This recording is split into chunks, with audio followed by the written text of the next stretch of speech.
dans cette édition spéciale le Diaf Point consacrée à la conférence de presse de Dieudonné Ambassazan, ancien ministre des Travaux publics du Cameroun, ancien député de la Meufou Faba. L'évocation de son nom nous replonge dans l'affaire baptisée Daz, relative donc à des détournements de plusieurs milliards de francs CFA. On parle alors d'un montant de 5 milliards 820 millions de francs CFA de fonds publics dédiés à la construction du pont sur le Voiré. Une affaire qui va donc aboutir à la sentence suprême, notamment sa condamnation à la prison à vie par contumace. En désaccord avec cette sentence du tribunal criminel spécial, Dieudonné Ambassazan, autant pour moi, va décider de saisir les instances internationales, notamment le Comité des droits humains des Nations Unies. C'était par l'entremise d'une plainte en 2017. Il a depuis quelque temps reçu une réponse de l'instance onusienne qui épingle l'État du Cameroun dans un procès pour lequel plusieurs manquements ont été soulignés, donnant donc raison à Dieudonné Ambassazan. Il nous fera donc le plaisir de nous commenter l'avis de l'instance onusienne pendant que Jackie Mwafo, que l'on ne présente plus, et moi-même l'écouterons attentivement pour par la suite lui poser nos questions. Je vais donc de ce pas même introduire sur ce plateau Jackie Mwafo de JMTV+. Jackie, bonjour et merci d'être là pour cette conférence de presse. Bonjour Guy, merci d'avoir convié JMTV+ à présenter cette conférence de presse conjointement. Bonjour à vous, chers téléspectateurs de Diaf TV et de JMTV+.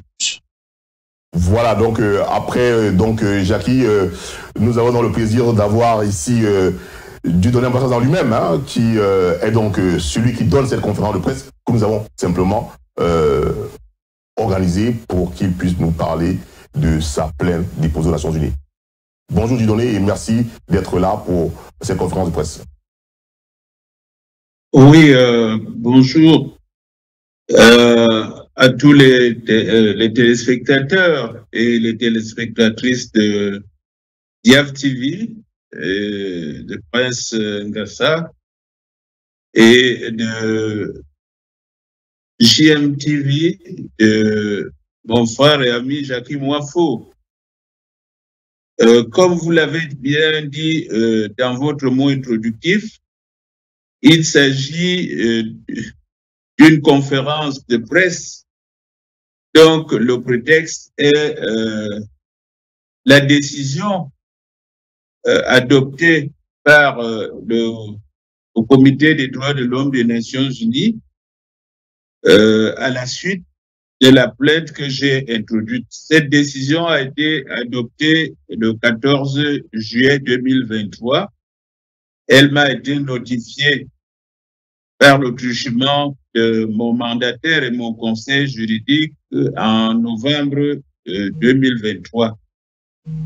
Donc, je voudrais remercier d'abord très sincèrement toutes les personnes qui nous regardent, qui sont à l'écoute pour suivre ce modeste mot, cette modeste intervention qui sera la mienne. Je voudrais adresser à toutes ces personnes, nous sommes en début d'année, mes vœux les meilleurs pour cette nouvelle année 2024. Je voudrais également dire sincèrement merci à Diaf TV et à JMTV qui m'ont fait confiance depuis le début de cette affaire, depuis que je me bats pour essayer de faire apparaître la vérité, parce qu'il y a eu beaucoup d'encre a coulé sous le pont.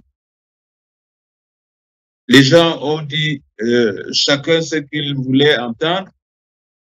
D'autres, certains me voyaient au Canada, d'autres me voyaient en Afrique du Sud et que sais-je encore, mais toujours est-il que la malinformation a fait son lit dans cette affaire qu'il est convenu d'appeler l'affaire Daz. Et grâce à GMTV et à DFTV, j'ai toujours eu la possibilité d'apporter les éclairages. Et je pense ici qu'il faut saluer les promoteurs de ces deux chaînes de télé dans la mesure où ils font un travail exceptionnel, dans la mesure où il s'agit de télévision citoyenne, puisque nous savons que ce n'est pas facile d'avoir un espace d'expression. Pour revenir à la conférence de presse, je dirais que j'ai pensé que je pouvais la structurer en deux parties. Et deux parties tout simplement parce que la première partie, elle consiste en des rappels, peut-être aussi des éclairages. Et beaucoup n'ont pas toujours bien saisi ce qui se passe. Elle portera, cette première partie, elle portera sur un rappel des accusations. Elle portera sur les circonstances de la levée de l'immunité parlementaire, parce que j'étais député à l'époque. Elle portera aussi sur le procès devant la justice camerounaise. Une fois que ce contexte aura été posé et ces rappels faits, je partirai sur la deuxième partie qui consiste essentiellement à parler de ma plainte et de la suite qui a été réservée à cette plainte-là par le Comité des droits de l'homme des Nations Unies que nous appelons en abrégé CCPR. Alors, si je commence donc à dérouler la première partie, je dirais, s'agissant des faits, que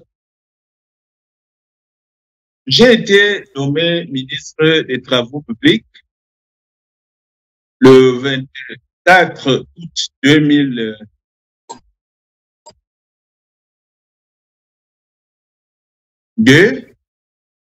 et je suis resté à la tête de ce département ministériel jusqu'en décembre 2004. À ma sortie du gouvernement, je me suis mis aux activités agro-pastorales avant d'être sollicité par les populations de mon département pour présenter ma candidature comme député de la circonscription de la Bafamba. Alors, c'est pendant que nous menions la campagne pour cette élection que j'ai été visé par trois contrôles du CONSUP. CONSUP étant entendu ici comme l'institution au Cameroun qui contrôle la gestion des finances publiques. Il y a eu une mission d'enquête spéciale sur la gestion des opérations de réhabilitation des ponts du Kouri et du pont des Bébdans. Il y a eu ensuite une mission plus globale de l'ensemble de ma gestion à la tête du département ministériel des travaux publics. Il y a eu une troisième mission qui a été conduite sur l'ensemble du territoire de manière à regarder comment j'ai géré, comment j'ai construit les projets d'entretien routier, de construction des routes sur l'ensemble du territoire.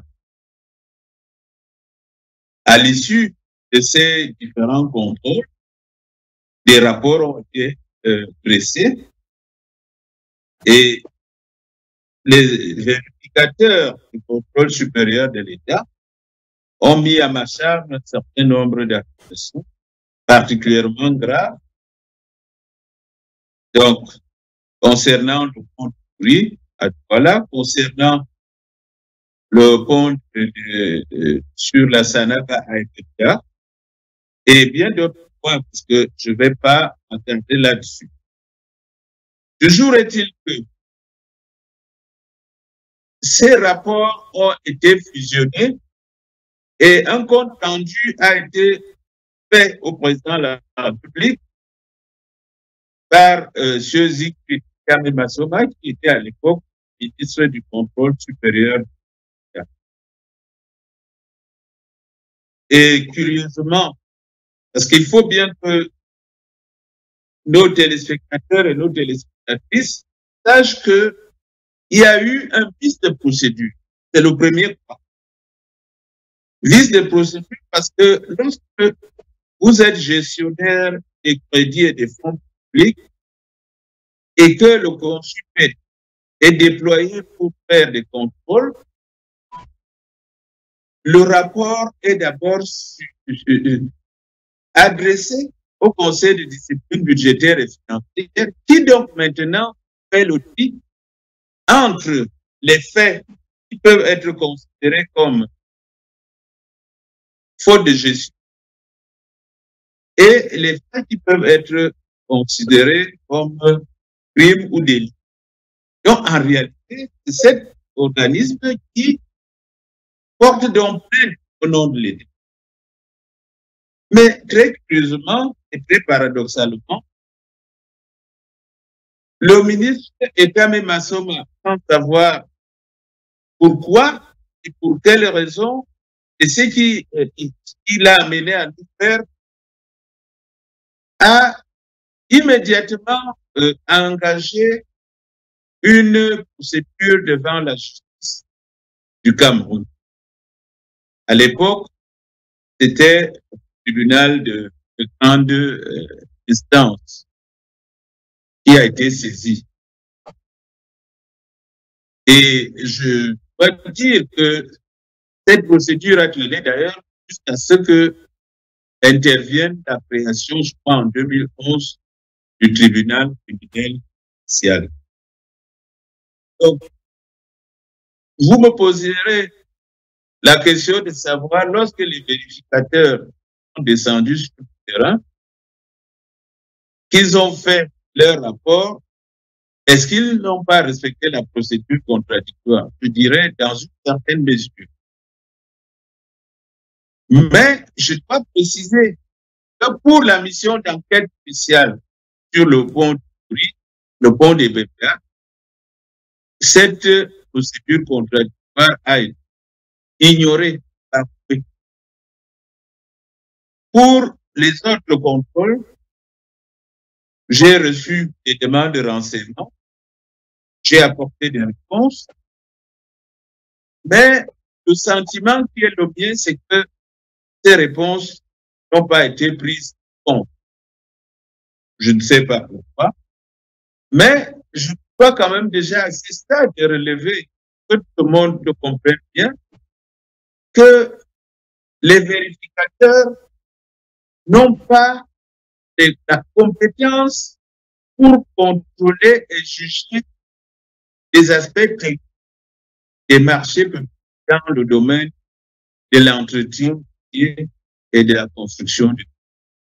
Ce qui fait que beaucoup d'irrégularités obtenues à charge n'étaient pas fondées. Mais là, qu'à cela devienne, le rapport a été adressé et la peine déposée par le ministre est quand même à son de justice. Ce qui m'amène donc à aborder le deuxième point de cette première partie, qui est la levée des... On arrive à la levée des comment? Parce que à l'époque, j'ai été déjà député à la suite de l'élection du 2007. Lorsqu'on est député, on est protégé par ce qu'on appelle l'immunité parlementaire. Il fallait donc que le procureur de la République saisisse le président de l'Assemblée pour demander la levée de l'immunité afin que je puisse répondre des faits qui étaient retenus à charge Et cette demande de levée d'immunité a été adressée autour du 10 juillet 2009. Le 14 juillet 2009, l'Assemblée, le bureau de l'Assemblée s'est réuni en session extraordinaire pour examiner. Et comme on ne pouvait pas s'y attendre, le bureau de l'Assemblée a dit que le dossier était vide. Toute tendance confondue, la fois par les députés du STF et bien de. Donc, le bureau, composé de 26 membres, a statué à l'unanimité qu'il fallait reporter cet examen, le temps de voir clair et de demander un complément d'information et même de m'entendre. Parce que je n'avais pas été tenu informé, je n'ai pas pu également, là, au niveau de l'Assemblée, me défendre. Donc, pendant que nous attendions que au bureau de l'Assemblée fixait une nouvelle date, comme par un paquet magique, tout de suite, une nouvelle date a été fixée, avant même que les députés aient pu mettre en œuvre les recommandations qu'ils avaient adoptées lors de la réunion du 14 juillet. Donc, une nouvelle réunion s'est tenue, une nouvelle session du bureau s'est tenue le 7 août 2009 et au forceps, mon immunité a été levée. Entre-temps, je me trouvais en Europe déjà pour des raisons personnelles, comme je l'ai toujours souligné. Et lorsque j'ai vu la manière dont les choses se présentaient, lorsque j'ai vu comment ceux qui ont été poursuivis avant moi dans le cadre de l'opération Épervier, j'ai jugé utile de rester en France où je me trouvais et de demander asile. J'étais convaincu que je ne pouvais pas bénéficier d'un procès équitable. D'ailleurs, pour la petite histoire, l'Union interparlementaire qui avait été saisie de cette affaire a commis au Cameroun, a dépêché au Cameroun 2 missions. Et toutes ces missions ont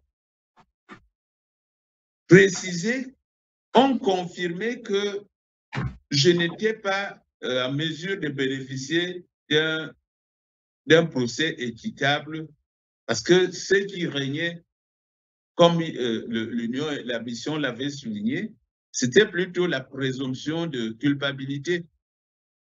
Donc, j'ai demandé asile en France, j'ai obtenu le droit de résider en France en tant que réfugié statutaire. C'était en avril 2010. Et entre-temps, d'ailleurs, comme on le verra lorsque on parlera de la décision du Comité des droits de l'homme des Nations Unies, on se rendra compte que entre la levée de mon immunité et le début même de l'instruction de l'affaire, il s'était écoulé, je crois, 4 ou 5 ans. C'est-à-dire que nous étions déjà arrivés à 2012.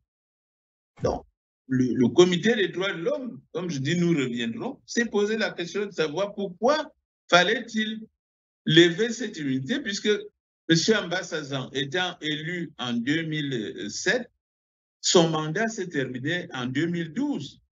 Pourquoi avoir fait... Donc, vous avez choisi de le mettre en prison pendant tout ce temps. Et je dois même relever que certains députés avaient demandé qu'on me laisse terminer mon mandat pour que je sois poursuivi après, que j'ai le temps de me préparer, que j'ai le temps de préparer ma défense, mais ça n'a pas été accepté. Donc, vous comprenez un peu que dans tout ce contexte-là, il était difficile, c'est-à-dire que rentrer au Cameroun signifiait pour moi accepter de venir entrer en prison. Et je n'ai pas accepté cela parce que je considérais et je considère toujours que je n'ai pas commis les détournements massifs mis à ma charge. Une fois mon immunité levée et après 4 ans d'attente, l'affaire a finalement démarré devant le tribunal criminel spécial. Je voudrais juste souligner, pour ne pas rentrer dans les détails, que la situation la plus difficile pour moi dans le cadre de ce procès, c'est que il ne m'a pas été permis de me faire représenter et de faire assurer ma défense par un avocat de mon choix. J'ai même, depuis la France, fait un mémoire en défense que j'ai fait tenir par voie d'huissier au tribunal criminel spécial et qui n'a pas été examiné. Donc, ma condamnation, ma culpabilité et ma condamnation ont été décidées sur la seule base des rapports produits par les vérificateurs du contrôle supérieur de l'État et présentés, défendus par le ministère public. Donc, vous savez que d'une manière générale, la justice est représentée par l'icône, comme on appelle l'icône, c'est une balance verbale qui est en équilibre. Alors, ça veut dire que ce n'est que la condamnation a été décidée sur la base des éléments fournis par une seule part. Même dans nos traditions, on sait qu'on ne peut pas prendre une décision concernant une affaire, surtout lorsqu'elle est importante, sur la base des tirs d'une seule part. Donc, je reviendrai sur ce que l'on reproche à cette procédure judiciaire. Mais toujours est-il que le verdict qui a été rendu en juin 2015 a été très lourd. Réclusion criminelle à perpétuité, déchéance à vie de mes droits civils et politiques, condamnation pécuniaire à hauteur de 10 milliards de francs CFA, et ensuite il y a un montant de 600 millions de francs où je suis condamné solidairement avec un ancien collaborateur et des montants d'environ 300 millions de francs CFA.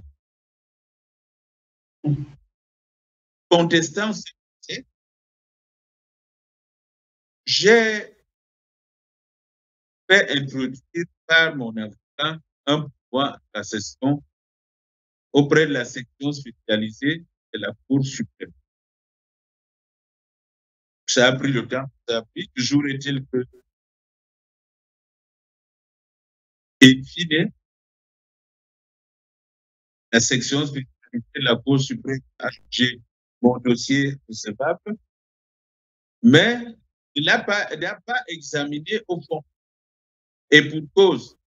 Et on reviendra là-dessus lorsqu'on parlera de la décision qui a été prise par le Comité des droits de l'homme de la Nations. Parce que la Cour suprême a souligné le fait que je ne devais pas évoquer les faits, je devais évoquer que les points de droit dans mon pourvoi en cassation. Or, le problème qui se pose, Et sur le cas également, dans la décision, c'est que le tribunal criminel spécial statue en premier et dernier ressort. Parce qu'on a décidé que vous êtes coupable et qu'on vous condamne, on vous censure, vous n'avez pas de juridiction supérieure. Pour reprendre un peu simplement dans le cadre de l'affaire civile et pénale ordinaire, vous savez que lorsque vous êtes traduit devant le tribunal de grande instance qui prend sa décision, vous avez la possibilité de saisir en appel la cour d'appel. Et si vous n'êtes toujours pas satisfait, c'est là où vous faites le pourvoi de cassation. Donc, lorsque le tribunal criminel spécial statue en premier et dernier ressort, il n'y a pas pour le prévenu, pour la personne condamnée, il n'y a pas de double degré de juridiction. Et en plus que ce double degré de juridiction existe pour le ministère public. Parce que lorsque le ministère public se pourvoit en cassation, lui, il peut évoquer les points de droit et les faits. Pendant ce temps, le prévenu, la personne prévenue, la personne condamnée, ne peut évoquer que le point de droit. Ça laisse déjà entrevoir, ça laisse déjà transparaître les points qui font dire que le procès est inutile. Donc, voilà à peu près ce rappel que je devais faire avant que nous ne puissions venir sur la partie qui est la plus importante, qui porte sur le côté de la décision du côté des droits de l'homme. Alors, ça veut dire que lorsque la Cour suprême a rejeté mon pourvoi, la décision d'arrêt d'un tribunal spécial doit produire tous ses effets. Et dans le système judiciaire camerounais, tout ce qu'on peut faire une fois que la Cour suprême a rejeté le pourvoi, ce n'est que la révision du procès à certaines conditions. Et je ne me rappelle pas jusqu'à présent avoir suivi une procédure qui a été engagée en révision d'un procès. Donc, la seule chose qui me restait, c'était de saisir les organisations internationales auxquelles notre pays a adhéré pour soumettre ma plainte. J'avais le choix d'aller vers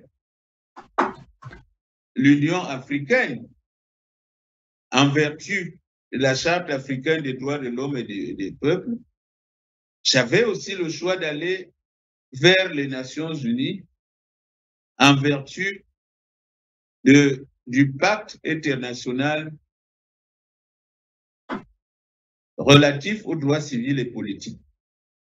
Et pourquoi? Tout simplement parce que le Cameroun ayant adhéré, par exemple, au pacte international relatif aux droits civils et politiques, a reconnu la compétence de cet organe en matière de protection, de surveillance, de protection des droits de l'homme. Ça veut dire que le Camerounais ou la Camerounaise qui estime que ses droits ont été bafoués et qui a épuisé les recours internes, comme je l'ai fait, peut saisir soit la Cour africaine des droits de l'homme en vertu de la Charte africaine des droits de l'homme et des peuples, soit saisir le Comité des droits de l'homme des Nations unies en vertu du pacte. Donc, j'ai usé donc de cette possibilité, de cette ouverture qui m'était donnée par l'adhésion du Cameroun, de notre pays, à ces instruments-là. Maintenant, Cette décision, que j'ai introduite, j'ai fait introduire par un mandataire, ça veut dire un avocat conseil, elle a été soumise le 17 juillet 2017 et elle portait sur quoi?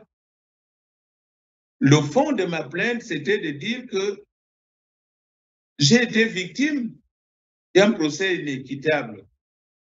Le procès équitable étant les principes de ce qu'on entend par procès équitable étant définis, étant précisés par l'article 14 du Pacte international relatif aux droits civils et politiques. Cet article 14 exige, par exemple, prescrit aux États, quels qu'ils soient, il prescrit aux États de respecter le contradictoire. Vous avez vu que dans le cas d'espèce, ce principe du contradictoire n'a pas été respecté. On prescrit aux États de ne pas prononcer la culpabilité de quelqu'un tant qu'on n'a pas apporté les preuves. Moi, j'ai été condamné sans preuve. On n'a jamais dit où l'argent se trouvait, par exemple sur le pont du Goury. L'argent était où? Je l'ai pris quand et comment et je l'ai mis où? Or, dans les faits, je n'étais même pas dans le processus de paiement. C'est-à-dire que l'argent que la France a donné au Cameroun au titre de prêt, bien avant que j'arrive au ministère des Travaux publics, il y avait tout un mécanisme de paiement. Un bureau d'études et de contrôle qui devait d'abord valider les décomptes avec l'ingénieur de suivi du ministère des Travaux publics. Et ensuite, ces décomptes étaient envoyés à l'Agence française de développement, c'est-à-dire à Yaoundé, qui vérifiait, qui avait le loisir de pouvoir aller sur le terrain pour voir ce qui était fait. Et c'est cette agence, ce partenaire au développement qui procédait au paiement. Alors la question, c'est de savoir comment j'ai pu, n'étant pas impliqué dans le processus de paiement, comment j'aurais pu détourner de l'argent donné au Cameroun pour l'opération de réhabilitation. Et en réalité, comme je l'ai démontré dans la plainte, ce que le Cameroun a appelé, prétendument d'ailleurs, détournement de deniers publics qui font les 5 milliards ou je ne sais pas combien de milliards. Ces montants-là correspondent aux intérêts de retard, aux pénalités, aux surcoûts que le Cameroun, à juste titre d'ailleurs, a demandé à l'entreprise UDEC de payer, tout simplement parce qu'il y a eu des retards, il y a eu unilatéral. Le contrat, je l'ai signé en tant que ministre des Travaux publics, donc maître d'ouvrage, après avoir reçu la non-objection de l'Agence française de développement, après avoir reçu l'accord préalable de la commission de contrôle placée auprès du Premier ministre, chef du gouvernement, après même le visa du Premier ministre, chef du groupement, chef du gouvernement. Comment aurais-je pu donc faire pour détourner l'argent? Et même le plus grave, et c'est pour ça que je me félicite de cet entretien, qui me permet d'avoir cette conférence de presse, qui me permet de dire une fois de plus au Cameroun que je n'ai rien à voir, je suis victime d'une injustice, parce que le Cameroun a porté plainte à l'entreprise défaillante. Cette entreprise en arbitrage a été condamnée à réparer le dommage à hauteur d'à peu près 3 milliards de francs. Et ensuite, dans chaque marché, pour chaque marché, il est constitué de cautions.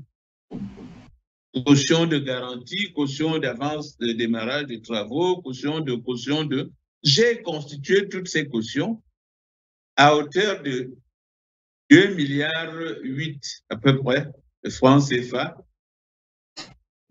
Cette caution, c'est-à-dire que ces engagements en écriture ont été validés par la CC Bank, Cameroun Commercial Bank.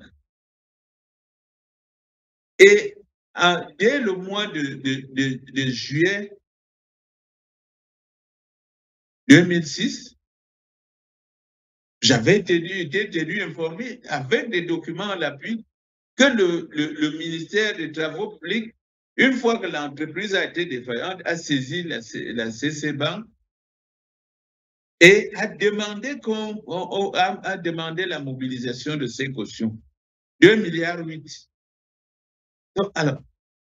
Donc, si nous revenons là, comme je dis, l'un des principes, donc non seulement il n'y a pas de preuves, j'ai détourné de l'argent, mais en plus, le préjudice dont se prévaut le Cameroun, et à juste titre, a été largement reconnu et réparé, puisque l'entreprise condamnée à 3 milliards, personne ne nous a jamais dit les dispositions qui ont été prises pour faire exécuter cette sentence arbitrale.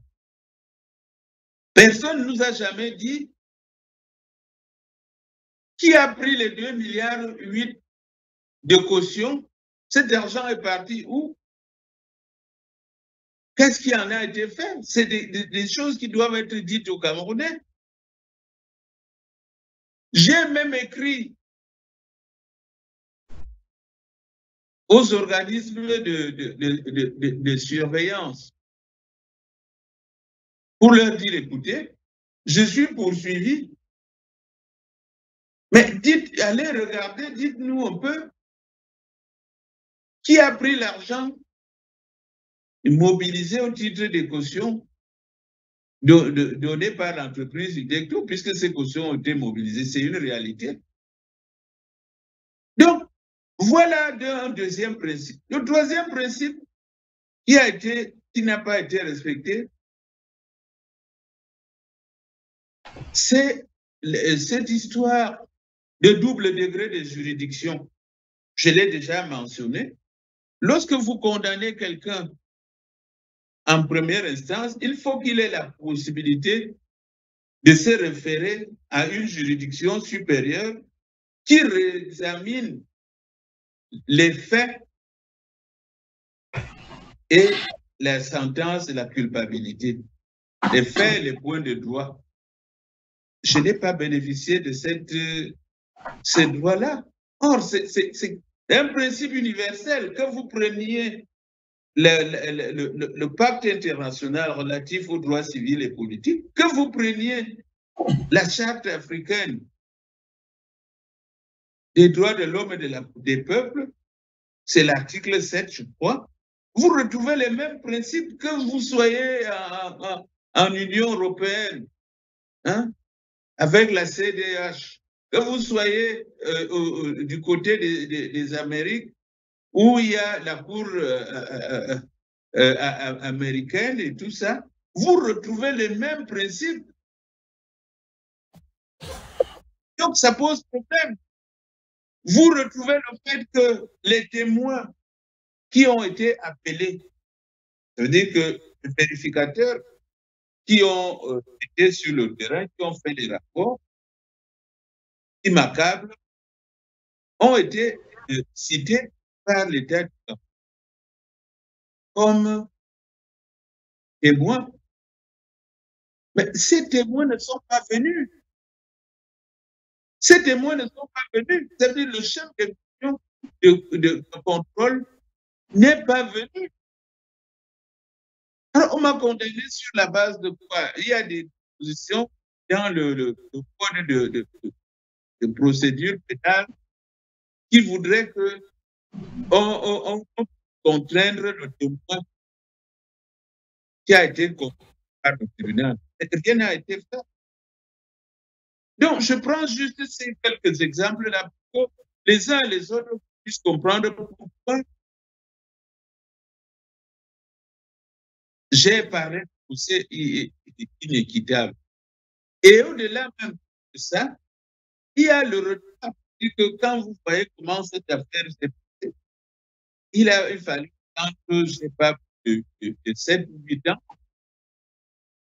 pour que on puisse enfin se décider à justifier la rencontre. Donc, voilà à peu près qu'est-ce qui a été dit, qu'est-ce que j'ai dit dans ma plainte. Et alors, monsieur Ambassadeur, c'est vrai qu'on est dans le cadre d'une conférence de presse avec une certaine particularité, c'est qu'elle est organisée par un média qui généralement est plutôt lui aussi astreint à un temps. Si vous nous permettez, nous vous donnons encore la possibilité de poursuivre pendant maximum 5 minutes afin que nous ayons nous aussi la possibilité de poser des questions. Alors, je pense que je vous remercie, je comprends, mais il était important quand même de donner ces précisions. Maintenant, je dois me féliciter du fait que le Comité des droits de l'homme des Nations Unies a trouvé que pour l'ensemble, j'avais raison. J'avais raison, puisque dans la décision, il a été souligné que mes droits ont été violés, les droits protégés par l'article 14, et il a été demandé à l'État du Cameroun de procéder à la réparation de ces préjudices. Donc, voilà à peu près ce que je pouvais dire dans le cadre de cette ma présentation préliminaire, en attendant maintenant vos questions. Mais je pense que si je me suis attardé, c'est pour que les uns et les autres puissent comprendre pourquoi on arrive à la décision de dire que mes droits étaient violés et que l'État doit réexaminer la décision du DCS et doit réparer. Donc, je vous remercie et j'attends vos questions. Voilà, alors pour ceux qui nous rejoignent à l'instant, vous êtes donc en ce moment même dans une édition assez spéciale consacrée à une conférence de presse organisée par GMTV+, et Diaf TV, et donnée par notre invité, l'ancien ministre, ancien député de la Meufou Famba. Il était également ancien ministre, je disais tantôt, ministre des Travaux publics. Donc on vient de l'écouter pendant à peu près 40 minutes. Maintenant, nous allons passer à la phase des questions. Je voudrais, dans un premier temps, rappeler que cette émission est assez particulière, hein. Donc nous posons des questions et si vous nous suivez en ce moment, n'hésitez pas à nous laisser vos questions dans le chat que nous pourrons également adresser à notre invité. Alors je voudrais passer la parole à Jackie Mafo qui a pris beaucoup de notes et qui devrait avoir forcément des questions, des questions pour notre invité. Alors Jackie, à toi la parole.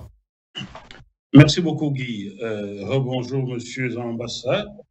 Nous avons suivi avec beaucoup d'attention. Est-ce que vous pouvez augmenter le volume parce que D'accord, le volume chez moi est à fond. Guy, est-ce que tu m'entends bien?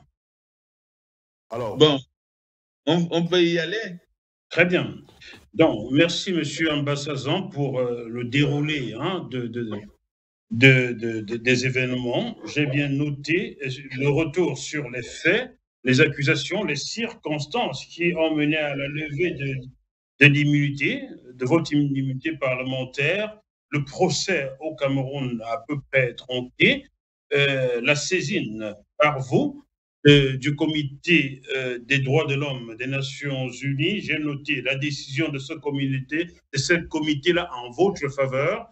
La question que nous posons, qu'est-ce que l'avenir nous dira? Mais bon, chers téléspectateurs de DIAF et de JMTV+, je ne serais pas étonné qu'il ne se passe rien car comme la France. Le Cameroun est signataire de plusieurs accords dans le monde entier, mais ne respecte presque aucun.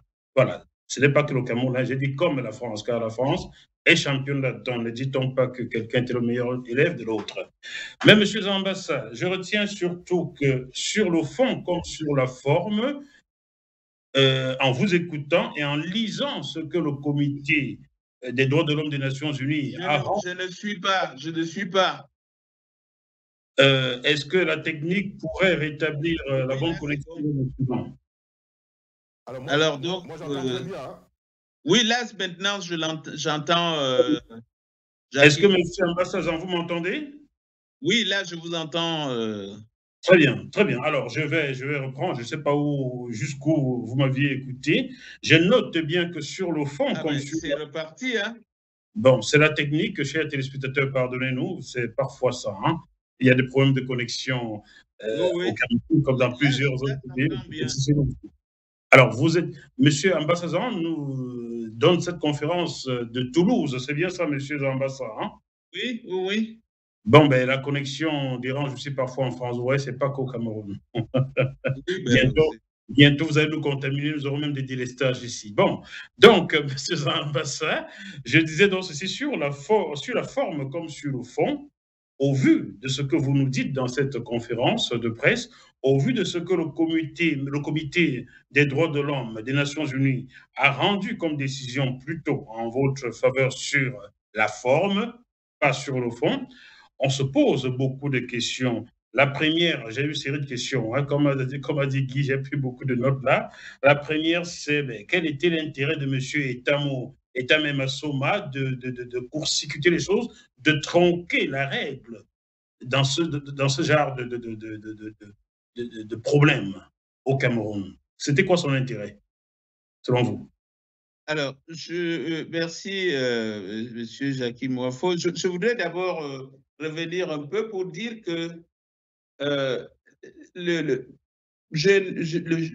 je dois dire que en reconnaissant que mes droits ont été violés, c'est une manière aussi de statuer sur le fond. C'est pour ça qu'on demande à l'État de réexaminer. Ça veut dire, vous savez, le comité des droits de l'homme, la difficulté, c'est que ce n'est pas comme la Cour européenne des droits de l'homme qui est une juridiction supérieure. Le comité des droits de l'homme n'est pas une juridiction supérieure aux États.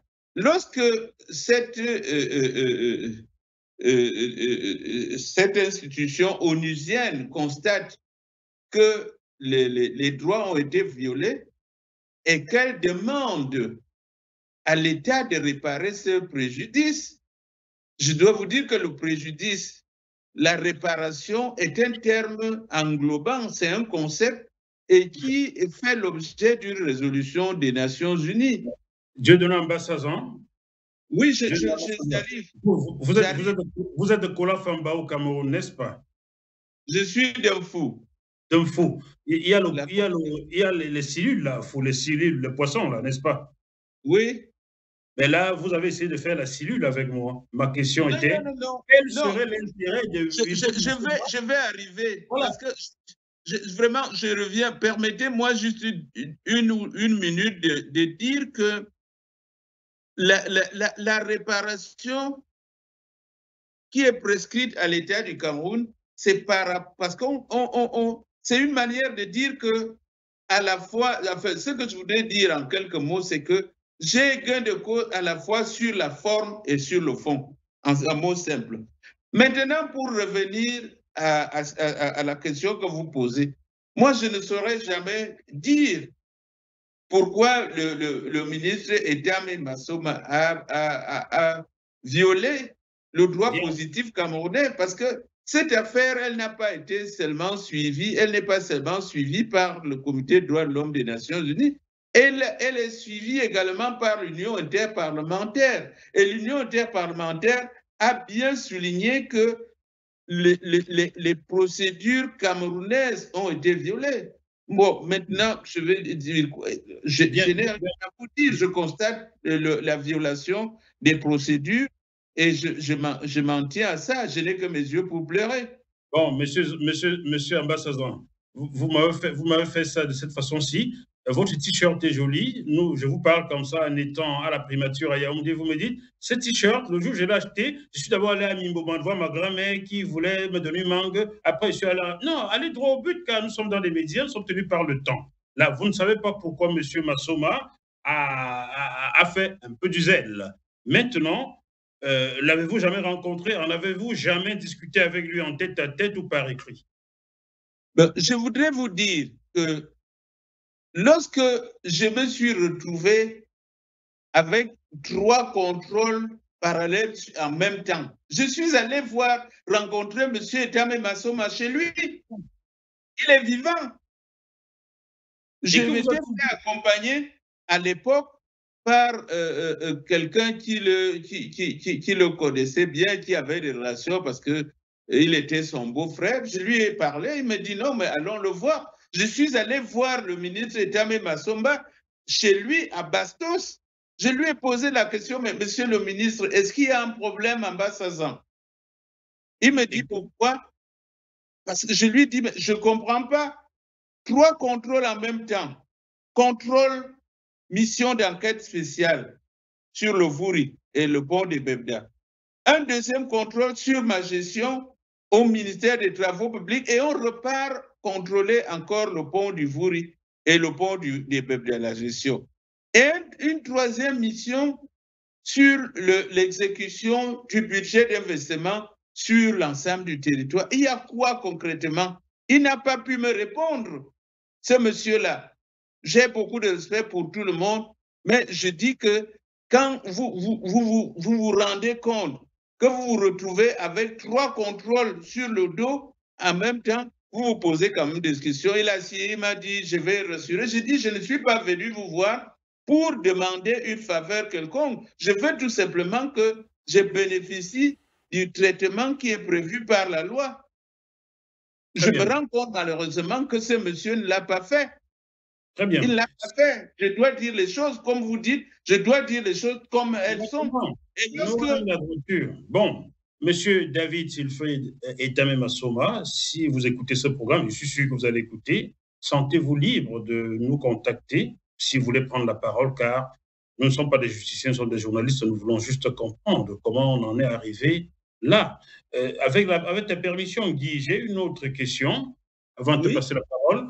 Alors, Feu Hubert Mononzana arguait tout récemment, avant son décès, qu'on lui avait demandé d'entrer dans une certaine réunion secrète. C'est parce qu'il avait refusé qu'il était mis au banc de touche ou pourchassé par le régime que vous serviez. Pensez-vous que ce soit le cas pour vous? Vous a-t-on fait des propositions que vous avez rejetées? Ben écoutez, oui, je vous écoute. Sans faire la fine bouche, je voudrais vous dire que, à mon sens, il y a plusieurs raisons qui ont probablement poussé à ce que je me sente pourchassé. C'est pour ça que j'ai souvent parlé de règlement de compte. Qui veut vous régler vos comptes? Qui vous dit vous régler vos comptes? Ah ben écoutez, non, mais je ne vais pas dire que il y a plusieurs personnes. Donc, vous savez, donnez-moi quelques noms. Donnez quelques noms, qu'on sache pourquoi. On ira vers ces gens-là leur poser la question. Vous êtes accusé de régler les comptes. Qu'est-ce que vous faites, monsieur? Alors, écoutez, je voudrais vous dire d'abord que pour ce qui est des propositions d'entrer dans des cercles exotériques, j'ai reçu des propositions que j'ai déclinées. J'ai reçu des propositions de plusieurs personnes. Donc, membres du gouvernement ou pas? Membres du gouvernement et non membres du gouvernement, en me disant, viens nous retrouver, tu seras plus fort, ta carrière sera mieux protégée. Je leur ai dit que je ne pense pas que c'était ce que mes parents m'ont appris et tout ça, et que ça ne rentrait même pas dans le cadre de mes convictions. Je respecte ceux qui sont soit dans la Rose-Croix, soit dans la franc-maçonnerie, mais il ne faut pas que cela se transforme, c'est-à-dire que comme un strapontin pour faire carrière. Donc voilà. pour ce qui est de ces règlements de compte politique, je voudrais vous dire que mon passage à l'Assemblée n'a pas été de tout repos. Je l'ai toujours souligné. Monsieur Ambassadeur, oui. Nous savons comment ça fonctionne au Cameroun sous M. Paul Biya que vous serviez. Dans chaque village ou chaque département, on choisit une tête qui devient un roi télé du coin. Et les bagarres sont rudes car chacun aimerait être le roi du coin et faire de l'autre le fou du village. Qui vous en voulait tant dans votre département? Qui pourrait vous en vouloir à ce point-là? Bon, alors je vais arriver à ça, mais je voudrais d'abord terminer pour dire que je me suis retrouvé en porte-à-faux avec le parti au pouvoir, c'est-à-dire mon parti, le RDPC. Pourquoi? À l'Assemblée nationale. Tout simplement parce que j'ai pensé que je devais faire mon travail. Ça veut dire que lorsqu'on envoie un projet de texte, que je puisse dire que ce projet de texte n'est pas bon. Et cela est arrivé à plusieurs reprises. Les députés sont là, les anciens députés, les députés, qui pourraient vous dire, à tel point que Fendongue Somba m'a appelé pour me dire que le président a souligné que je faisais des débordements à l'Assemblée. D'accord. Je ne sais pas. Vous croyez où? Je ne vous entends pas. Est-ce que la technique peut nous rétablir? Car j'aimerais bien que M. Zambassa m'entende. Vous croyez où? Aux États-Unis ou en France? Vous ne saviez pas, vous étiez au Cameroun de Paul Biya? Non, mais en fait, lorsqu'on est député, je vais revenir à ça. Je dis que lorsqu'on est député, on travaille quand même pour la nation. Comme j'avais dit, je leur avais dit clair et net que moi, j'ai été à l'école. J'ai appris à faire telle ou telle chose. J'ai quand même un certain bagage intellectuel qui ne me permet pas de dire que 1 plus 1 égale 5. Je ne sais pas faire ça. Et je vais même vous dire que le budget de 2008, le projet de budget et la note économique présentée par le Premier ministre, j'ai fait une note au chef de l'État, croyant bien faire pour lui dire, Monsieur le Président de la République, voilà ce que la loi des finances, le projet de loi des finances et la note économique, j'ai fait cette note-là, j'ai toutes ces notes-là, et elle est revenue et on m'a porté pour aller chez le Premier ministre Enoni, qui est là. Je n'étais pas seul. Le président Ndongue Somba, feu Ndongue Somba, m'a pris et je suis allé avec le professeur Lekene d'ailleurs. Il est là, vivant. D'accord. Le Premier ministre m'a dit, qu'est-ce que vous reprochez à ce budget? Je lui ai dit, Monsieur le Premier ministre, voilà les points.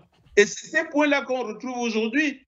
Je lui ai dit, lorsque vous prenez le budget, la structure du budget, vous vous rendez compte que d'abord, il y a un déséquilibre entre le fonctionnement qui prend trop d'argent et l'investissement. L'investissement étant d'ailleurs consacré essentiellement au remboursement de la dette. Lorsque vous prenez les charges de fonctionnement, vous vous rendez compte que les charges de personnel représentent plus de 60%. Qu'est-ce que vous pouvez faire avec ce budget-là? Je prends un exemple comme celui-là. Je prends un autre exemple où l'Assemblée d'ailleurs a été pratiquement bloquée, où le ministre de l'époque, qui est aujourd'hui aux États-Unis, je ne sais plus comment l'appeler, et qui avait soumis un projet de loi où il proposait des amortissements dégressifs et autres. Je lui ai dit, Monsieur le ministre des Finances, je suis désolé, je suis quand même inspecteur des impôts et les petites connaissances que j'ai me font dire que l'État camerounais n'admet pas les amortissements dégressifs. Ça a fait un blocage et on a dû revoir ça, on a changé. Donc, vous savez, le député, à un moment, le député sur des questions techniques ne doit pas avoir des positionnements politiques. Et je pense que vous avez un successeur en la personne de Cabral Libi. Vous lui avez donné quelques conseils, j'espère. Donc, il ne m'a jamais appelé, mais je suis en train de vous dire que les problèmes que le Cameroun rencontre aujourd'hui en matière de finances publiques, c'est des problèmes que j'ai soulignés en 2008. J'ai la note que j'ai adressée au chef de l'État en lui disant, Monsieur le Président de la République, faites attention, si on fait ceci, si on fait cela, nous allons nous retrouver dans des difficultés. Je vais vous prendre un dernier exemple. Lorsqu'on a fait les DSCE, les ceci, cela, j'ai dit au président de la République, j'ai fait une note au président de l'Assemblée pour dire, Monsieur le Président de l'Assemblée, Monsieur le Président de la République, c'est un document de trop et de plus qui ne sert à rien, c'est du pipeau. L'objectif à l'époque, c'était les objectifs du millénaire. Préoccupons-nous de ça, tout ce qu'on est en train de faire là et tout ça. Alors, vous vous retrouvez où aujourd'hui? Prenons le document de croissance, je ne sais pas de quoi. Il a donné quoi? Rien du tout. Évaluation nulle.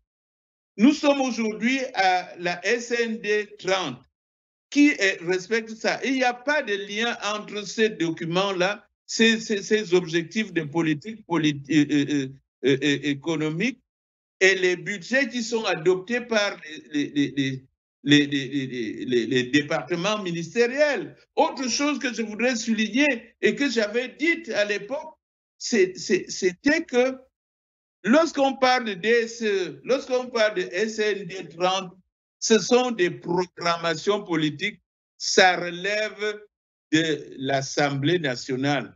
C'est des politiques à long terme parce que ces politiques doivent, disons, être adoptées par le Parlement et que ça fasse l'objet d'une loi et qu'on puisse, que le gouvernement puisse venir dire chaque année comment il a exécuté ça. Ce n'est pas au gouvernement qui revient d'adopter des programmes économiques à long terme, s'il vous plaît.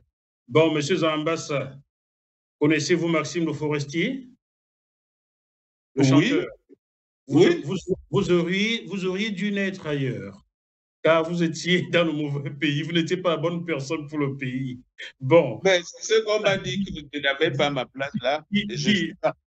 Guy, après, je te passe la parole. On peut rire même lorsque le temps est grave, n'est-ce pas? Mais c'est justement ce qu'on... Si vous observez... Laissez-moi vous faire rire.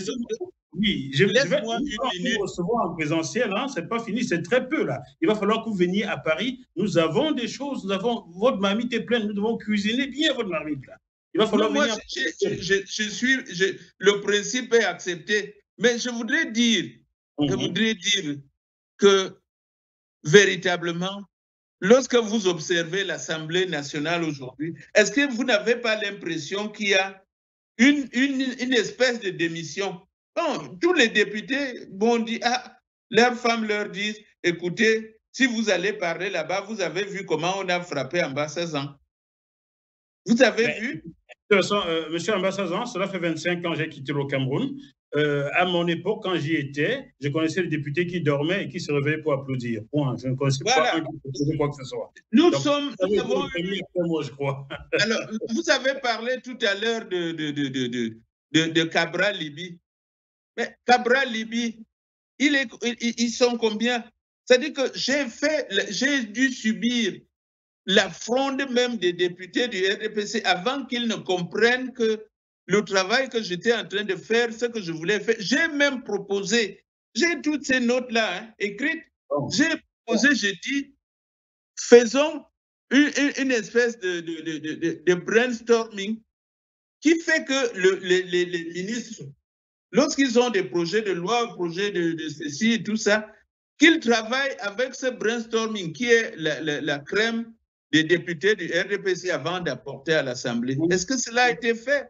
Non. Moi, je me sens bien avec ma conscience parce que j'ai essayé de travailler pour mon pays. Et si c'est pour ça qu'on a voulu me punir, comme Marie-Roger Bilois m'a dit, tu es poursuivi pour délit de gueule.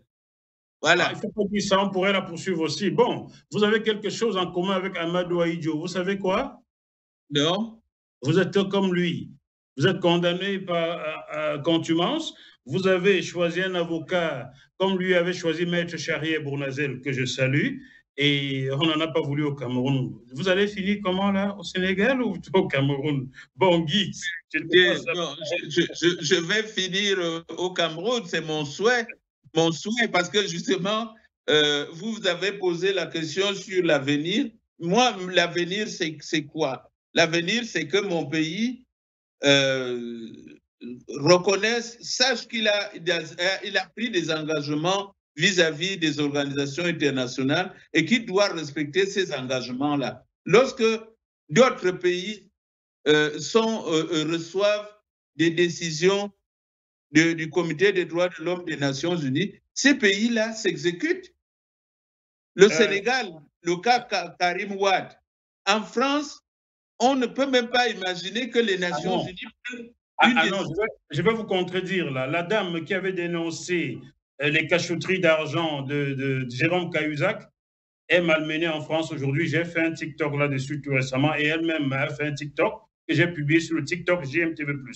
Donc, la France est très loin d'être un modèle. La France oui, je reconnais, mais quand même, je suis en train de dire que ce que j'attends, je reviens à ce que j'attends et ce que je souhaite de mon pays, c'est qu'il a adhéré au pacte international relatif aux droits civils et politiques et il a reconnu la compétence du Comité des droits de l'homme pour recevoir les plaintes, les communications individuelles des Camerounais et Camerounaises qui ne sont pas satisfaits, qui estiment que leurs droits sont violés. Alors, qu'est-ce que nous voulons faire? Nous ne respectons pas les décisions des Nations Unies concernant les personnes, mais nous voulons que les Nations Unies nous appuient lorsque nous sommes dans le cadre des affaires de Bakassi et autres. Monsieur Zambassa, un jour le serpent marchera debout. Guy, à toi les questions maintenant. Merci. Merci oui, monsieur Guy Gassa, je vous écoute. Oui, merci. Donc, je voulais juste dire que j'ai eu l'impression que... Le son, Guy. Le son. Vous ne m'entendez pas? On t'entend, mais le son est très bas. Bah, donnez-moi 2 minutes, je vais voir. Alors, pourtant, mon son, il est très haut, là. Voilà, c'est parfait. C'est bon. Oui. Okay. Je voulais juste dire que j'ai eu l'impression que Jackie Moifo avait rebaptisé M. Dieudonné Ambassa par Jean Ambassa. Non, c'est pas grave, ça arrive, puisqu'on a un débat. Dieudonné Ambassa. Juste pour rigoler un peu. Alors, c'est vrai que c'est pas facile, ce que vous subissez, très cher Dieudonné Ambassa, d'être aujourd'hui si éloigné de sa famille. J'ai souvent eu des échos de ce que certains proches de vous ont subi du fait de votre éloignement et parfois du fait de votre prise de parole en public. Est-ce que vous n'avez pas peur aujourd'hui, au regard de tout ce qu'on vient de dire, que certains proches de vous subissent encore quelques représailles? Parce qu'il y en a eu autrefois, il faut le dire aujourd'hui. Oui, ben, effectivement, il y a eu des représailles. Des représailles. Ce n'est pas moi qui l'ai souligné, c'est l'Union interparlementaire, avec des agressions physiques, des agressions sexuelles sur des personnes qui m'étaient proches. À ce point-là? Oui. Oui, j'ai pas voulu le préciser comme ça. Vous avez tout dit. Bon, vous êtes conscient de ça. Est-ce que vous n'avez pas aujourd'hui pour parler de cette affaire? Est-ce que vous avez pris les dispositions pour que l'on mette en sécurité vos proches? Mais la sécurité, quelle sécurité? Je suis là, j'ai été condamné et on m'accuse de détournement de deniers publics. Alors, si je ne peux même pas, je ne peux pas. Alors, mon cher Guy Ngassa, si je ne peux pas dire aux Camerounais que je suis innocent, que je ne comprends pas pourquoi j'ai été condamné, à quoi donc? Est-ce que nous allons revenir à ça? Est-ce que c'est ça, c'est avec ça qu'on va relever le pays? On ne peut pas. Vous pouvez vous rassurer que quand je pose cette question, c'est parce qu'ici, nous sommes un média citoyen, média libre. nous donnons la parole à tout le monde. Et Oui. Alors, je vous dis en toute liberté que vous m'avez posé des questions. Dans le cadre de cette conférence de presse, il y a des questions qui m'ont été posées. Je vous réponds. Alors, monsieur Dieudonné Ambassadeur, si vous voulez que je précise bien mon propos, parce qu'il faut que ceux qui nous suivent comprennent bien que il n'est pas toujours aisé pour ceux qu'on invite sur nos plateaux de parler sans qu'il y ait des représailles. Nous tenons par cette information à dire que vous avez effectivement subi des représailles. Vous avez bien compris que j'ai les détails de ces représailles. Et l'intention de mon propos est de dire qu'il faut stopper de chercher noise aux proches de personnes qui ont parfois du mal avec quelques affaires de l'État. Vos proches ne sont pas vous. C'était ça le but de mon message, de dire simplement qu'il faut arrêter de chercher noise, il faut arrêter d'embêter des gens qui sont proches d'une personne qui a eu quelques problèmes avec la justice au Cameroun. Nos proches ne nous représentent pas. De la même façon, ici, vous nous entendez, hein, ils sont nombreux les journalistes qui ont perdu la vie, et c'est notre rôle de dénoncer cela et de dénoncer également ce que vous avez subi. C'était ça le but de cette information. Bon, je voulais poursuivre également ma deuxième question en fait. Monsieur Dieudonné Ambassadeur, lorsqu'on vous a écouté tout au long de cette conférence de presse que vous donnez sur nos deux médias respectifs, JMTV+, et Jacqueline Info, on a l'impression qu'au Cameroun sont persécutés que les membres du gouvernement, ils travaillent bien. Devrait-on comprendre, à travers ce que vous avez jusqu'ici relaté, que vous êtes victime de vos velléités de travailleurs, on va dire, honnêtes, sérieux, rigoureux, et que au Cameroun, seuls les membres du gouvernement qui ne sont pas de bosseurs, de vrais bosseurs sérieux, sont aux affaires et ne sont pas inquiétés? Alors, je vous dis tout de suite que ça, c'est également mon sentiment. C'est également mon sentiment parce que lorsque j'ai été au ministère des Travaux publics, j'ai plutôt reçu des lettres d'encouragement, de félicitations de nos partenaires au développement. Bon, c'est vrai que la fonction, lorsqu'on va au ministre, c'est à la discrétion du chef de l'État. Mais beaucoup n'ont pas compris pourquoi on m'enlevait. Moi-même, dans mon analyse, j'ai compris que c'est parce que j'ai engagé une lutte acharnée contre les détournements et les marchés fictifs et autres. Ah. C'est ce qui m'a tué. D'accord. Je dois vous le dire. Je vais vous dire que, juste prendre un exemple, mon DAG de l'époque, je vais au bureau parce que je travaillais parfois, très souvent les samedis. J'arrive, je n'avais même pas encore 2 mois au ministère. Je vois des taxis alignés, étaient avec l'officier de sécurité et tout. Je lui dis, restons de l'autre côté de la route. Et nous voyons, on sort le matériel de bureau, on vient recharger, on vient charger dans les taxis. Dans les taxis. Ah bon? Oui, alors lorsque je ne pouvais pas tenir face à cette horreur-là, je m'en vais après quelqu'un qui dit, ah ben c'est le nouveau ministre, les taxis démarrent, les chauffeurs démarrent en trompe. Je vais porter, j'envoie l'officier de sécurité saisir la gendarmerie du lac et autres et tout ça. Bon, on fait des enquêtes et tout ça. Et il se trouve que c'est lui qu'on avait pris. Le comptable matière, on l'a placé. Et tout ça, ils sont allés voir. Ça veut dire que les gens achetaient du matériel de bureau. Et le même matériel de bureau était livré plusieurs fois. C'est-à-dire que lorsqu'on achète le matériel de bureau, quand on vient le livrer, on doit l'estampiller et tout ça, mais ce n'était pas ça. Ça veut dire qu'on achetait par exemple 1000 rames de papier, ceci, cela, on venait les livrer et on les ressortait.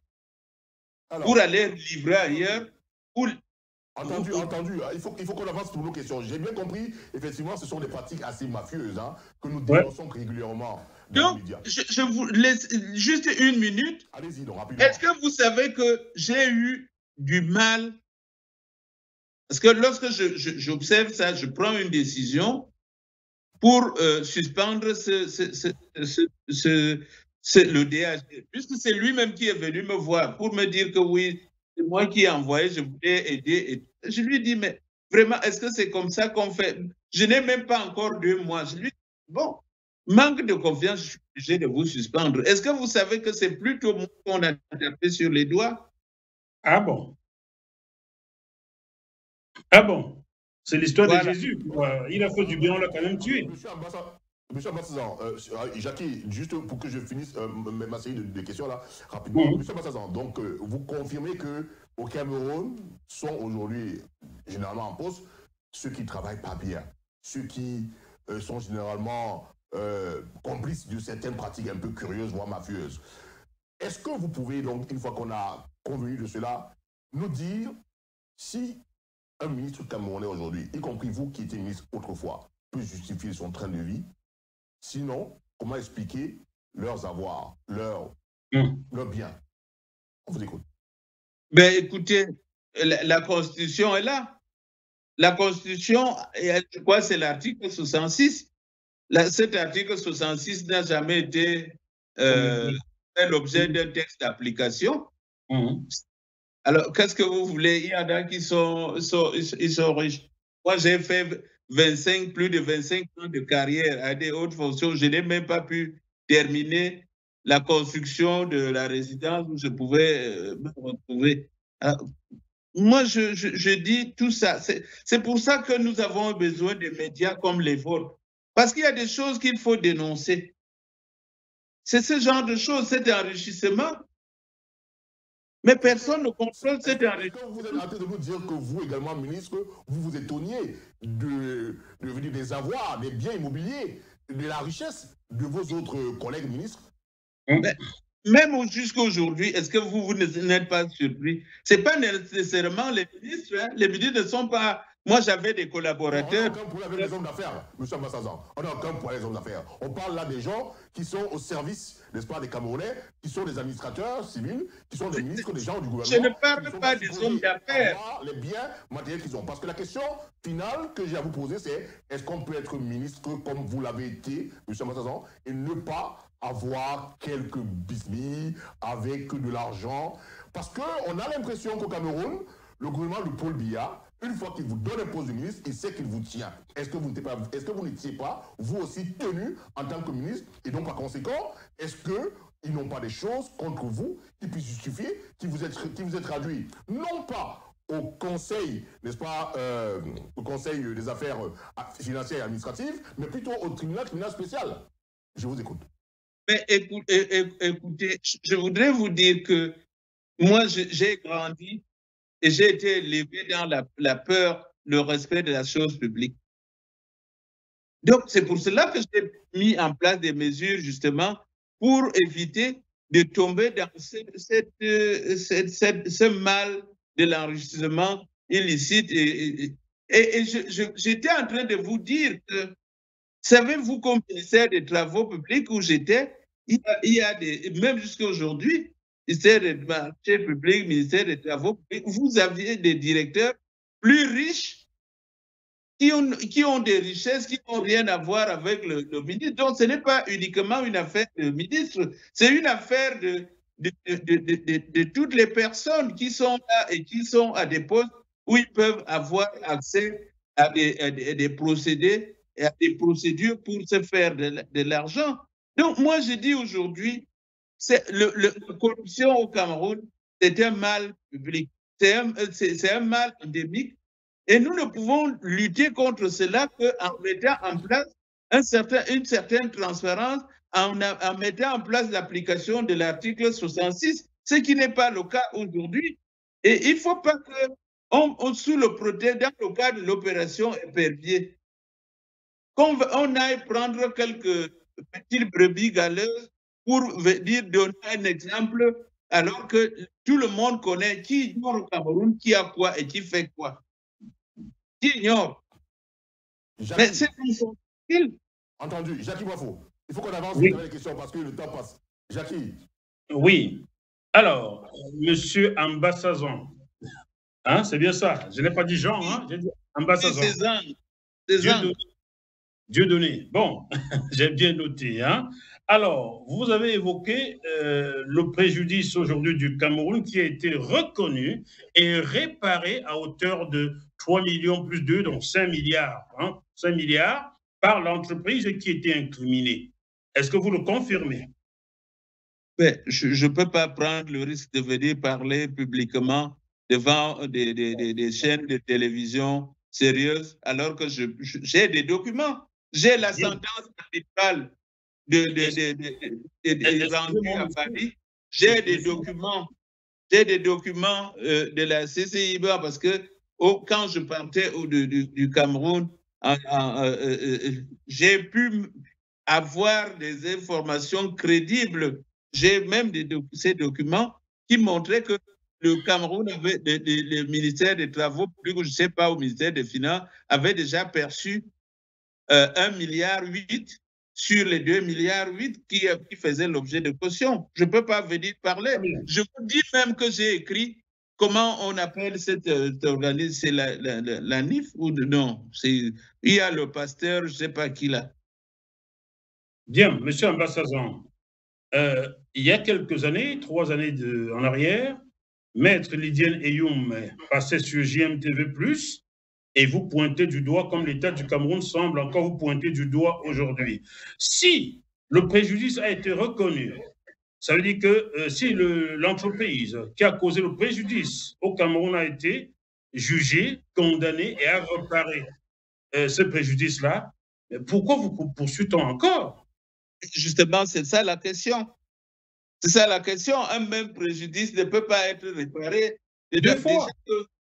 Plusieurs fois. Déjà qu'il y a un problème de qualification juridique, on ne peut pas parler de détournement alors qu'il s'agit d'une affaire comme ça. Je vous dis, il y a une sentence qui a été rendue.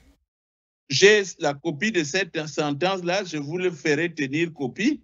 Je vous dis également qu'il y a des cautions qui ont été constituées et j'ai ces cautions-là et à hauteur de combien elles avaient été mobilisées au moment où je partais du Cameroun. C'est des documents prouvants.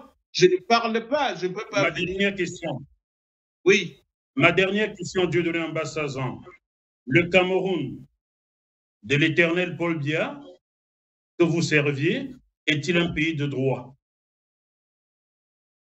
Difficile de le dire si nous prenons tous les rapports. Vous avez accès, M. Jackie Moifo, à tous les rapports des organismes de surveillance des droits de l'homme. Je ne pense pas qu'il y ait un seul rapport qui soit positif à l'égard de notre pays. La preuve, nous, je suis en suis victime parce que mes droits n'ont pas été respectés. Donc, je ne suis pas seul. Ils sont nombreux. Nous avons regretté toujours le fait qu'on ne puisse pas s'exprimer, on ne puisse pas exercer les droits qui sont reconnus par la Constitution camerounaise. Alors, est-ce qu'on peut dire non? Aujourd'hui, quoique c'était pas bon avant, aujourd'hui, je trouve que la situation s'est empirée. La situation s'est empirée. C'est-à-dire que si nous ne pouvons pas faire de notre pays un véritable État de droit et un pays démocratique, c'est là la source du mal. C'est là la source du mal. Vous avez soulevé tout à l'heure le fait que mes proches qui sont au Cameroun soient exposés à des représailles éventuelles. Est-ce que c'est ça? Parce qu'on est venu dire ce qu'on pense, parce qu'on est pourchassé et qu'on vous accuse, on vous oblige à vous taire. Vous vivez en Europe. Tant que vous, il sait qu'aujourd'hui, les enfants sont élevés de telle manière en Europe que lorsque tu lui dis va faire ceci, il te dit non, on ne parle pas comme ça. Papa, vous avez mangé, vous n'avez pas essuyé, vous n'avez pas lavé les mains avant de venir manger. C'est ça les enfants ici. Est-ce qu'un enfant peut parler comme son père sans qu'il reçoive je ne sais pas combien de coups de fouet? Donc, il faut que nous puissions changer. Le changement ne viendra que par la mise en place d'un véritable état de droit. L'état de droit signifie également que nous puissions respecter les institutions, qui a le pouvoir judiciaire, le pouvoir parlementaire, législatif, qui est le pouvoir exécutif, que chacun joue son rôle. C'est ça le véritable problème. S'il y a une confusion, s'il y a une trop forte concentration des pouvoirs, on n'a plus rien. Entendu. Alors, sauf si tu veux ajouter une autre question, Jacques. Non, je donne tout la parole. Monsieur Bassazan, je voudrais faire remarquer que vous êtes d'ailleurs conscient que les avis du Comité des droits de l'homme des Nations Unies ne sont pas contraignants. Mais j'aimerais savoir quel est l'état émotionnel et psychologique, quel est votre état émotionnel et psychologique lorsque vous recevez cet avis du Comité des Nations Unies, du Comité des droits de l'homme des Nations Unies. Comment vous vous sentez à ce moment-là, même si vous êtes conscient que ces avis ne sont pas contraignants pour l'État du Cameroun? Alors, je voudrais dire que les avis ne sont pas contraignants, tout simplement parce que le Comité des droits de l'homme des Nations Unies n'est pas une juridiction supérieure aux États. C'est les États qui l'ont voulu ainsi. Mais elle n'en demeure pas moins contraignante. Parce que, comme je vous l'ai dit, à partir du moment où un État adhère au pacte international relatif aux droits civils et politiques, qu'il signe le protocole facultatif, l'État du Cameroun a signé, a adhéré à ces instruments. Il a reconnu la compétence. Alors, ce débat, il est clair pour nous. Hein. Le débat, il est clair pour nous. Je veux dire, donc, la disposition des États signataires de ces conventions. Il est clair. Moi, la question à laquelle j'aimerais avoir une réponse, c'est l'état psychologique, émotionnel de la victime que vous êtes en possession, lorsqu'elle entre en possession de Tel Aviv. Est-ce que vous vous dites... Ou alors vous vous dites, ouf, enfin, je vais pouvoir retrouver mes enfants au Cameroun. C'est ça ma question, en fait. Non, en fait, je voudrais d'abord dire que c'est une victoire. Nous ne devons pas faire la fine bouche, c'est une victoire. La plainte a été déposée en juin 2017. C'est en 2023 que la décision est prise. Ça veut dire qu'il y a c'est une victoire. Ça veut dire que c'est une reconnaissance de la situation qui est la mienne, de ce que je suis victime. Donc, c'est d'abord cette victoire-là.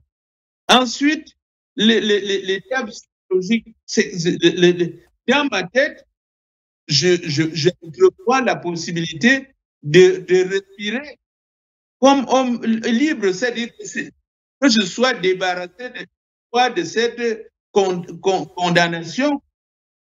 C'est ça. Donc, et mon souhait, comme je l'ai toujours dit, c'est que personne ne souhaiterait vivre hors de chez lui, malgré lui.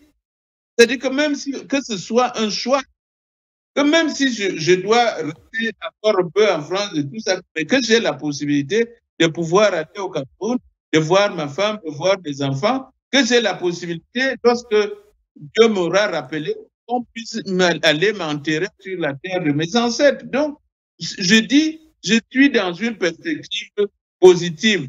Je garde espoir. Je garde espoir et je dis que nos autorités vont probablement, ou moins, pas, et elles l'ont fait pour d'autres cas.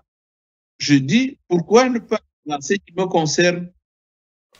Entendu. Je voudrais, une fois que j'ai entendu votre réponse, vous demander, et je suppose que c'est le cas, s'il est plus facile, lorsqu'on est donc dans votre situation, c'est-à-dire lorsqu'on a quelques soucis avec la justice camerounaise, de s'échapper, de le prenez pas mal, hein, c'est pas péjoratif. D'ailleurs, la preuve est que vous avez pu aujourd'hui, parce que vous êtes en France, saisir le Comité des droits de l'homme des Nations Unies.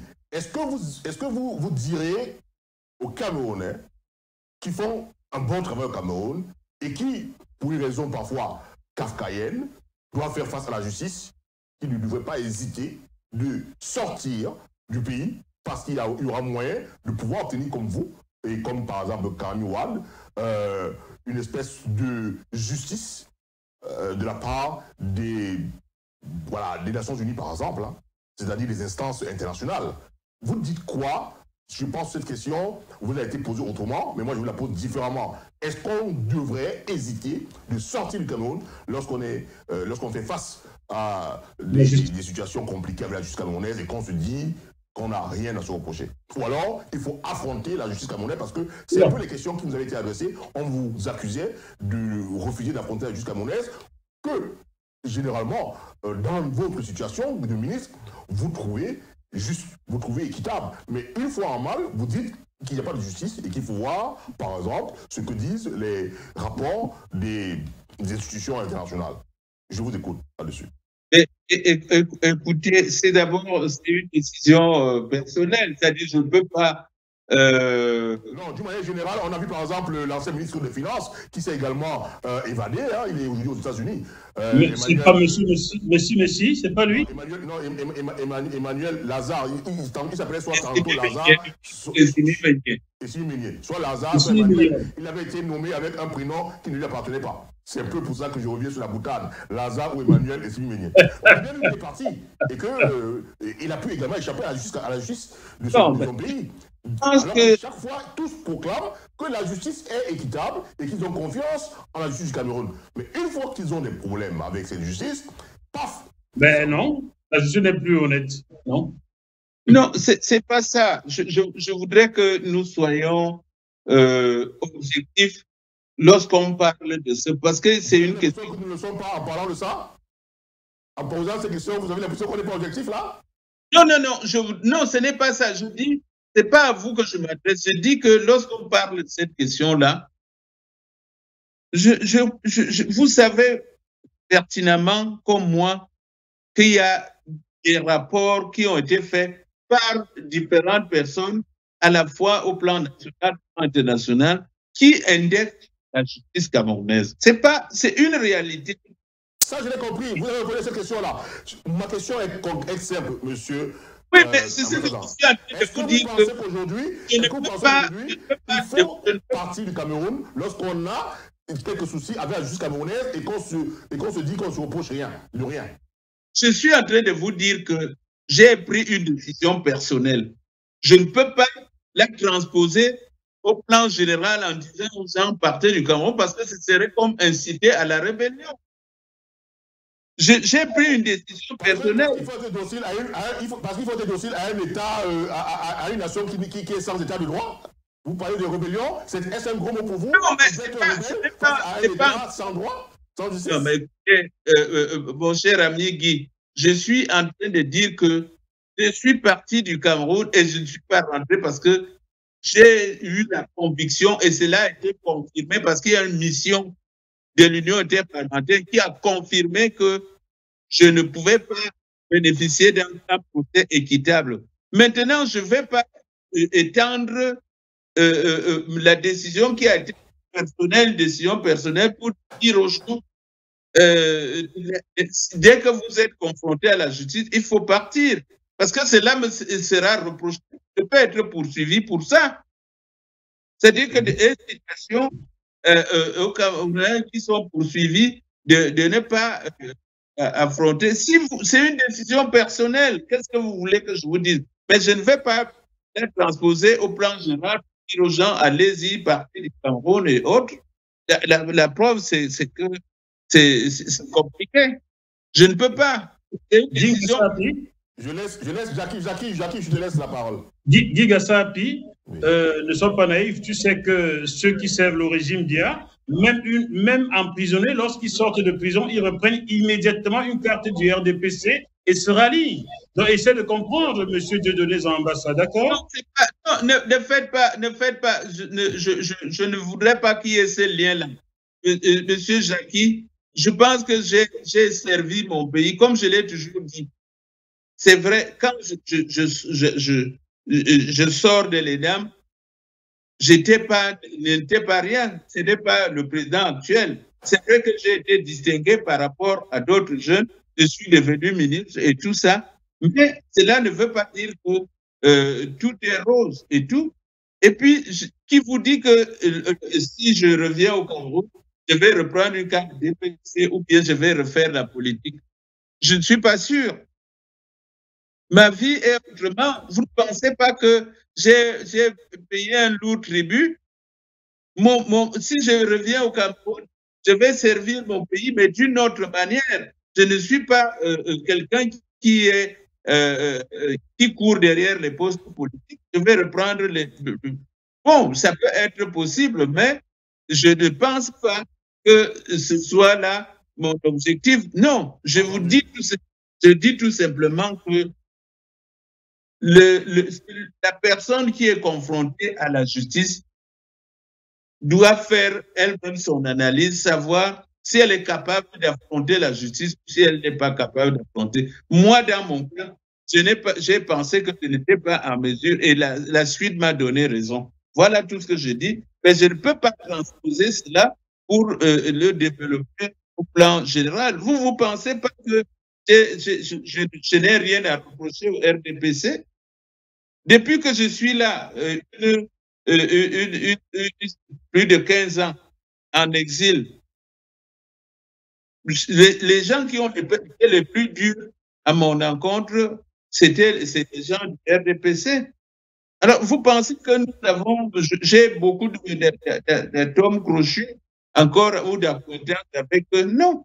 Ma femme et mes enfants sont abandonnés. À quel moment le RDPC a constitué une délégation même pour aller rendre visite à ma femme qui est une grande malade? Jamais. Entendu, monsieur Ambassadeur. On vous a compris, on essaie de filer là parce que le temps est parti, est presque en train d'arriver à son terme. Je ne sais pas si Jacques avait une question, moi j'ai une dernière. Hein. Monsieur Ambassadeur. Oui, Guy, tu peux y aller. Monsieur Ambassadeur, on a bien compris que le Comité des Nations Unies, le Comité de défense des droits de l'homme des Nations Unies, a donc constaté plusieurs violations dans le procès que vous avez eu au Cameroun, qui vous opposait à l'État du Cameroun. Et on rappelle notamment qu'il est demandé qu'il vous soit accordé réparation adéquate et qu'on réexamine la déclaration de culpabilité et la condamnation prononcée contre vous par le tribunal criminel spécial.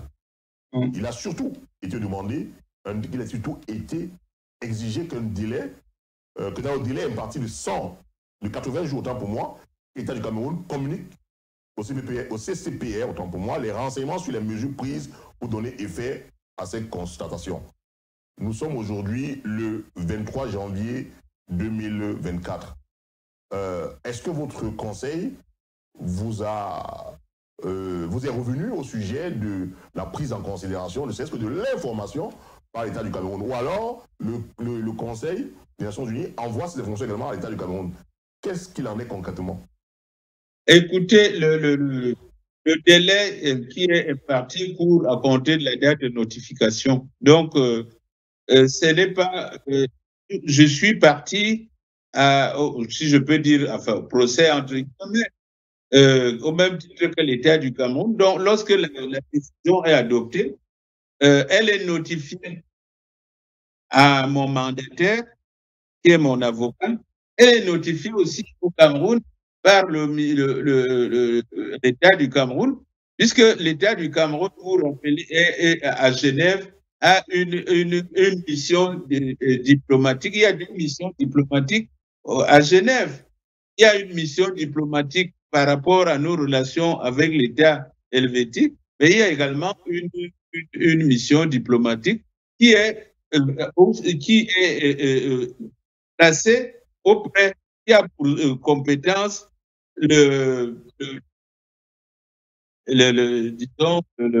bureau permanent des Nations Unies à Genève. Donc, on a notifié au bureau permanent de Cameroun à Genève à chaque de transfert dans l'État du Cameroun. Maintenant, nous, mon avocat et moi, nous travaillons pour voir comment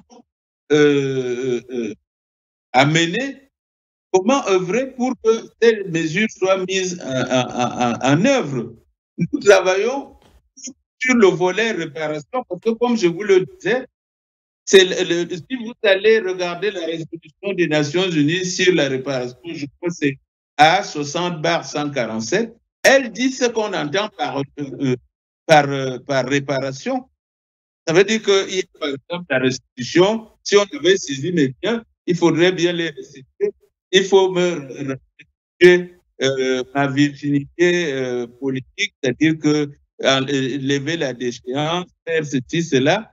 Il y a également les terminations, c'est-à-dire qui porte la voix sur le préjudice moral et autres. Donc, c'est tout un ensemble. C'est là que nous sommes en train de travailler et voir la meilleure manière à mettre en œuvre pour que l'État du Cameroun puisse, je dirais, daigner accepter d'exécuter cette... Et nous comptons sur les médias, nous comptons sur GMTV, nous comptons sur Diaf TV pour que l'État du Cameroun sache qu'il a pris des engagements à l'international et doit respecter ces engagements. Parce que comme je le disais tout à l'heure, nous avons vu par ailleurs que lorsque des décisions favorables ont été prises, les autres États, bon, plus vite que le Cameroun, les mettent en œuvre. On a quand même quelques cas, je ne vais pas citer les noms et tout ça, où les décisions favorables ont été